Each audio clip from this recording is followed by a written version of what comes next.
Hey guys, welcome back to our YouTube channel learn science, of course learn social science. तो बच्चों, आज हम पढ़ने जा रहे हैं class 8 NCERT geography.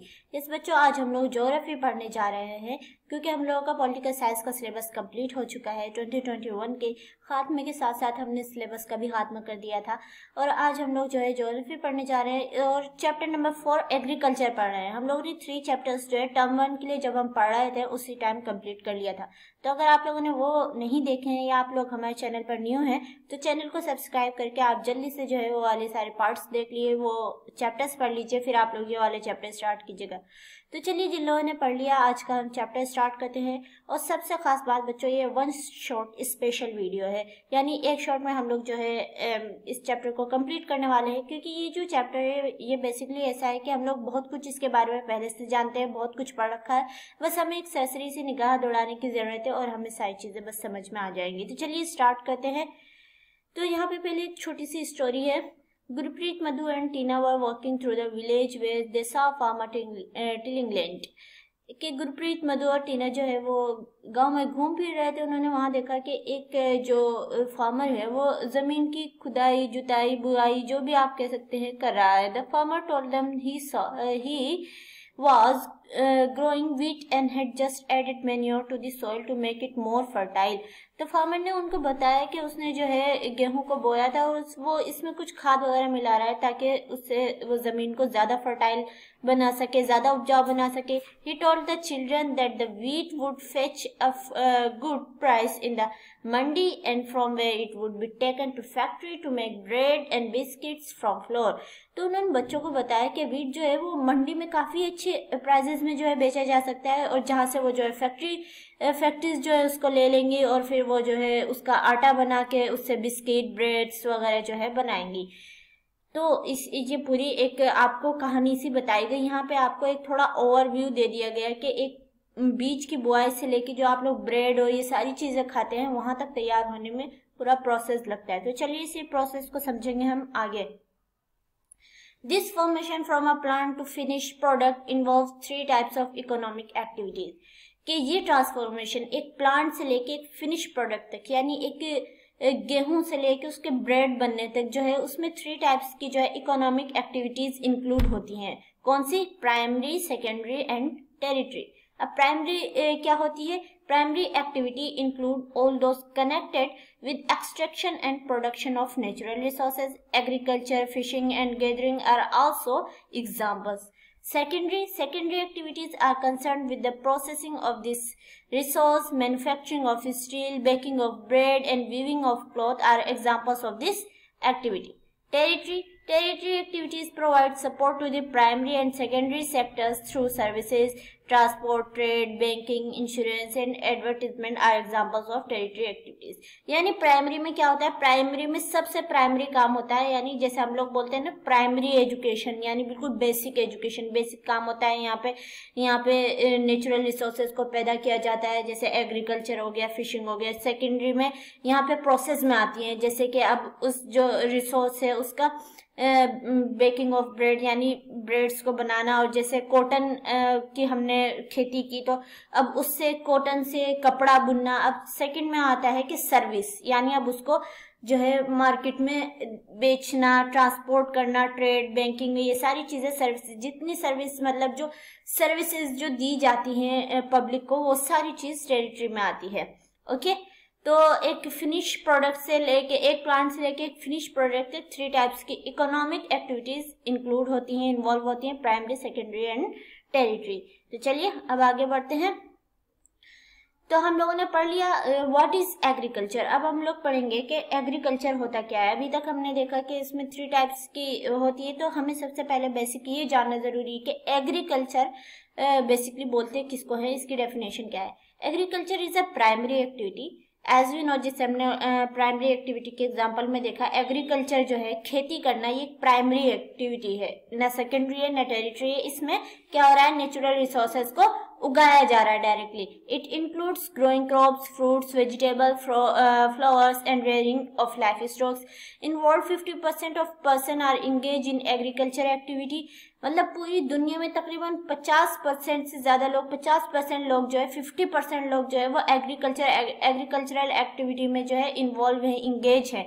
2/3 of the India's population is still dependent on agriculture. Favorable topography of soil and climate are vital for agricultural activity। यानी जो फेवरेबल यानी जो जमीन की फेवरेबल जो उसकी ऊपर की परत होती है और जो क्लाइमेट होता है वो किसी भी एग्रीकल्चरल एक्टिविटी के लिए जो है वो ज़रूरी होता है। या उसी से मतलब एग्रीकल्चर जहाँ पे जिस पौधे के लिए उसका फेवरेबल क्लाइमेट मिलेगा, वैसी मिट्टी मिलेगी, तभी तो मतलब वो उग पाएगा ना। The land on which the crops are grown is known as arable land.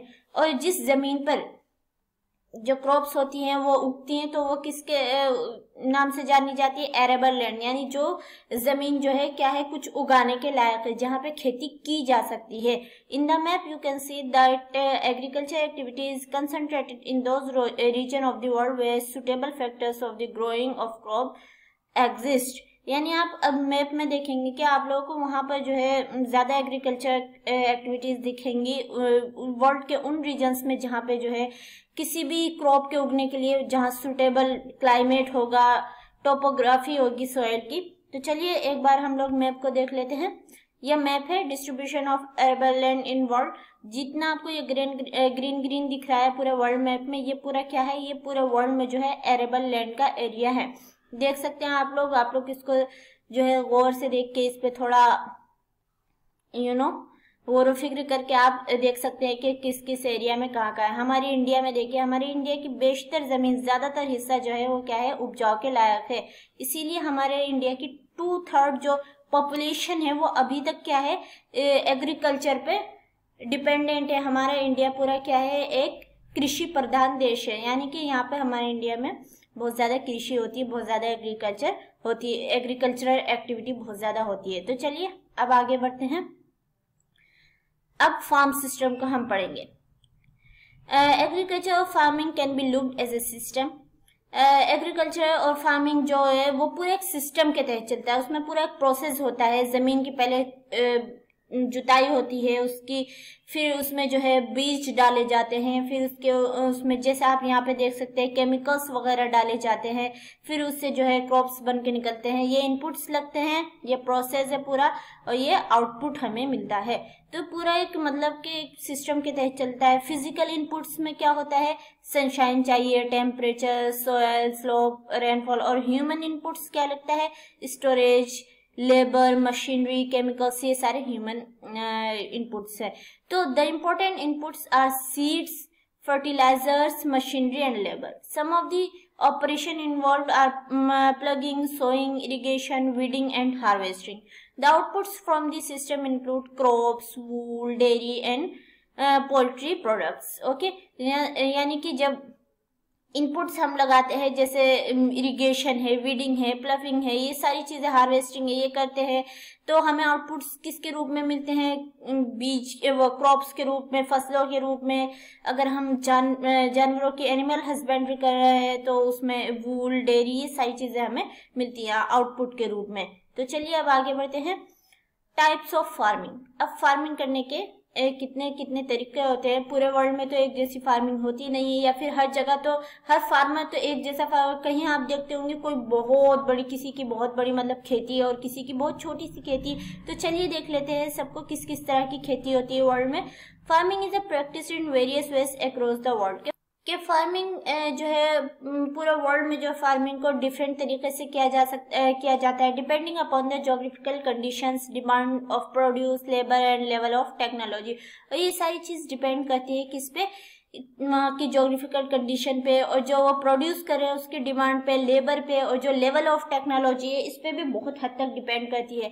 जैसे हम देखते हैं बच्चों के, हमारा भारत जो देश है वो कृषि प्रधान देश है, बट फिर भी उसकी जो खेती है, मतलब हमारे यहाँ सबसे ज्यादा खेती की जाती है, बट जो हमारे यहाँ की खेती वो फिर भी यूरोप से पिछड़ी हुई है। हमारे यहाँ के जो किसानों की हालत है वो जो यूरोप के किसान हैं उनसे पिछड़ी हुई है वो इसलिए क्योंकि बच्चों जो हमारे यहाँ टेक्नोलॉजी का सही तरीके से अभी यूज नहीं होता है, हमारे यहाँ इतनी ऑर्गेनाइज तरीके से खेती नहीं की जाती है। हम इसके बारे में भी जो है आगे हमारे पास एक टॉपिक है पूरा proper India's farmer and Europe farmer, हम देखेंगे उसको आगे पढ़ेंगे।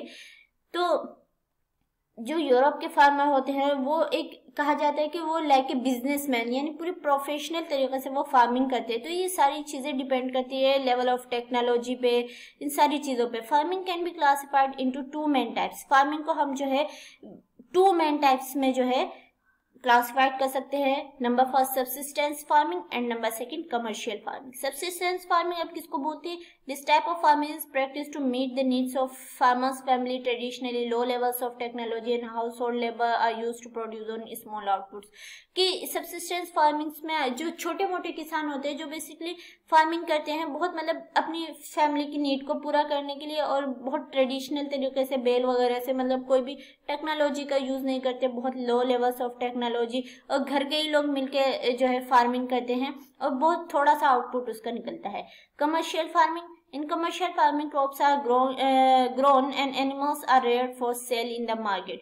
अब कमर्शियल फार्मिंग जैसे कि हम इसके नाम से ही समझ सकते हैं व्यवसायिक खेती, इसमें जो है जो क्रॉप्स जो उगाई जाती है या एनिमल्स को जो पाला जाता है वो क्या मार्केट में सेल करने के लिए, ताकि उनसे जो है फायदा हो सके।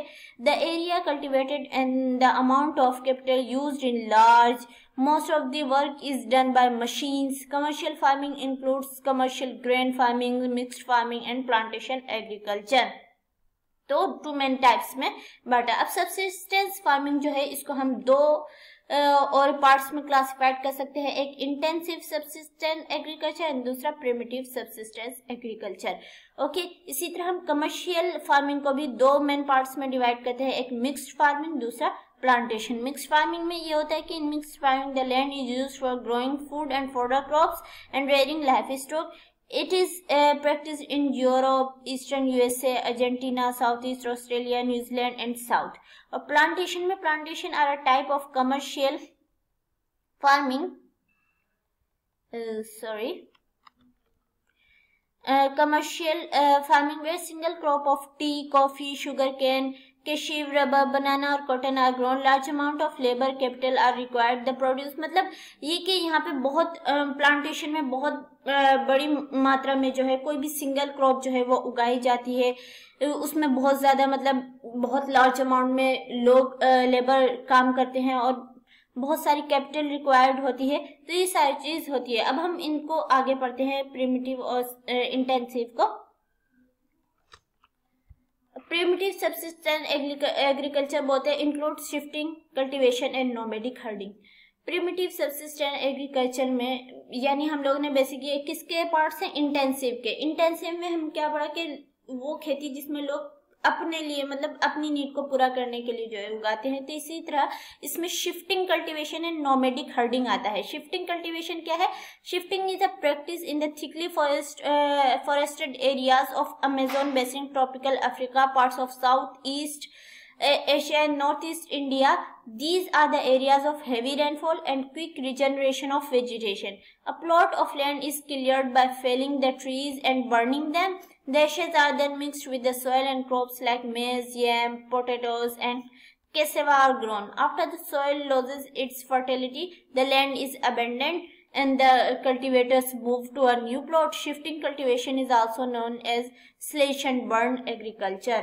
यानी इसमें क्या होता है बेसिकली ये कहाँ किया जाता है? अमेजोन बेसिक में, ट्रॉपिकल अफ्रीका में और साउथ ईस्ट एशिया में, नॉर्थ ईस्ट इंडिया में। इसमें क्या होता है कि लोग जो हैं क्या करते हैं कि एक पूरी जो घने जंगल में पूरे एक किसी प्लॉट का सारे पेड़ को जो है उनको काट के जला देते हैं और फिर जो उनकी एशेज होती हैं उनको एज ए फर्टाइल जो है उसको मिट्टी में जो है मिला देते हैं और उसमें जो है मेज पोटैटोज वगैरह उगाते हैं। और जब सॉइल जो है अपनी फर्टिलिटी को खो देती है, कम हो जाती है, तो वो जमीन को छोड़ देते हैं।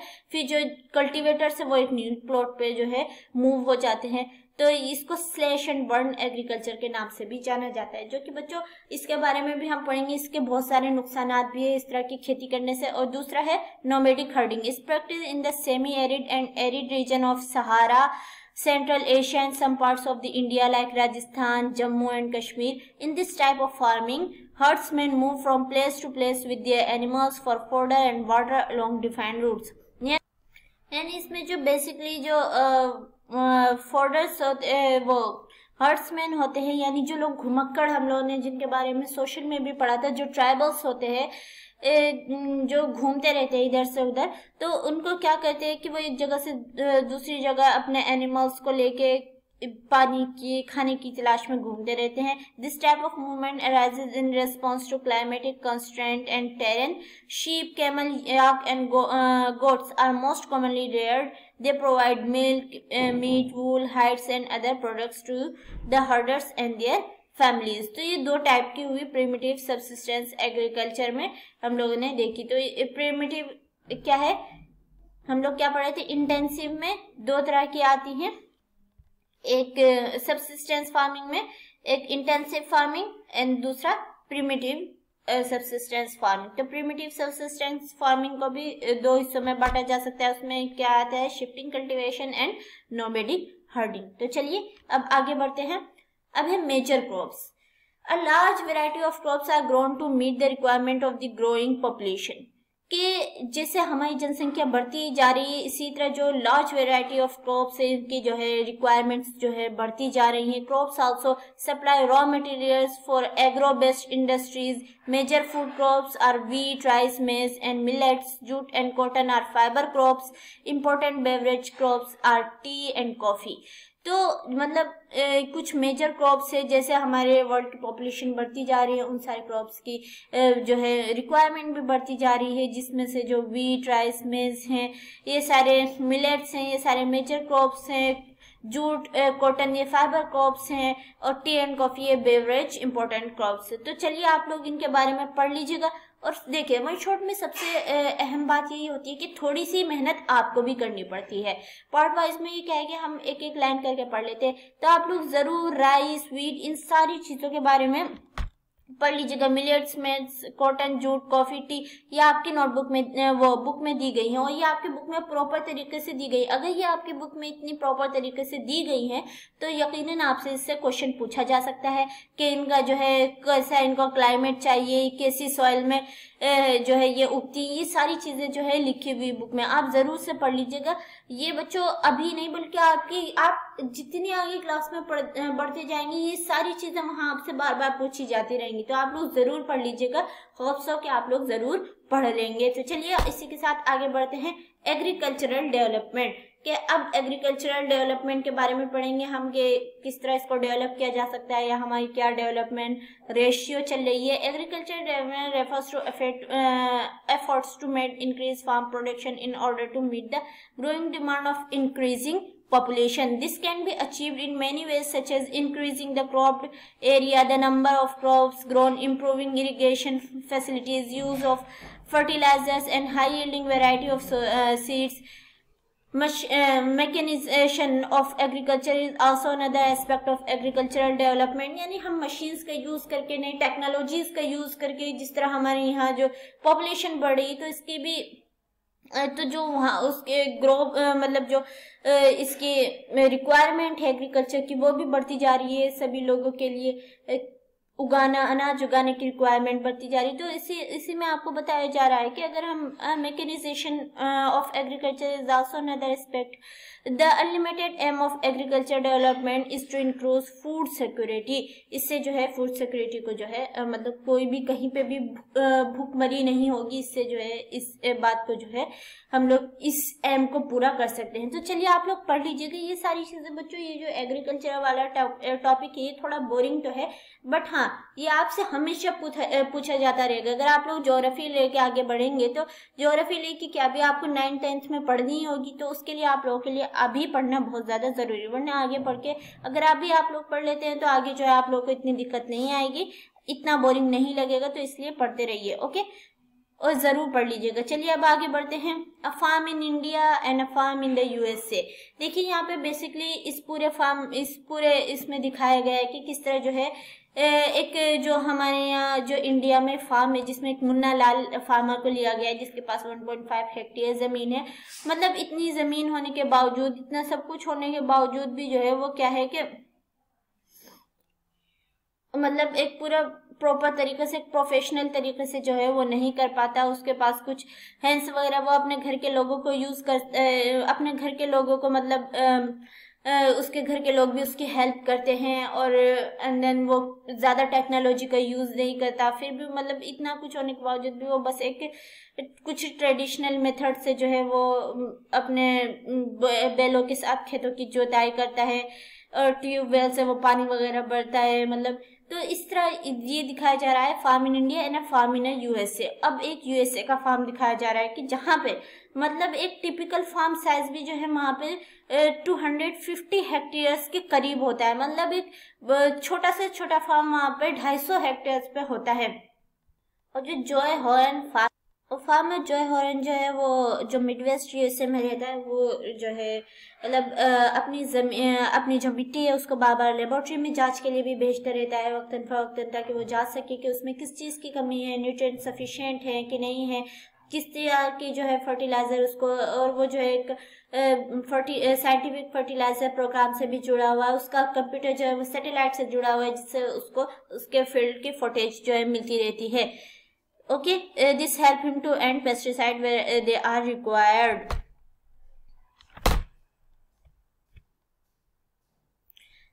और इसी तरह जो है मतलब आपको दिखाया जा रहा है कि वो tractor, seed drills, levellers, combined harvester and the thresher वगैरह को जो जैसा आप देख सकते हैं कि वो पूरी मतलब टेक्नोलॉजी का पूरा यूज करता है। और वहीं पे जो है हमारे इंडिया में जो है काफी ट्रेडिशनल तरीके से जो है क्या किया जा रहा है, खेती की जा रही है। In recent years the government has taken some steps to develop storage facility, कि हमारे पिछले कुछ सालों में जो है हमने देखा है कि गवर्नमेंट ने कुछ जो है उसके लिए स्टोरेज फैसिलिटी को बढ़ाने के लिए कुछ कदम उठाए हैं। बट हम साथ ही अभी अगर हम इंडिया की पर्सनली बात करें तो हम देख सकते हैं कि किस तरह हमारे यहाँ किसान आंदोलन हुआ, कितना फर्क पड़ा उन सारी चीज़ों का। किसानों की जो कि हमारे इंडिया की एक बहुत मतलब आप जड़ कह सकते हैं उनको, जो हमारे लिए अनाज उगाते हैं, उनके साथ कितनी उनकी मतलब उनके साथ उनकी बेइज्जती की गई एक तरह से। तो ये सारी चीजें हैं जो कि, और यूएसए में जो एक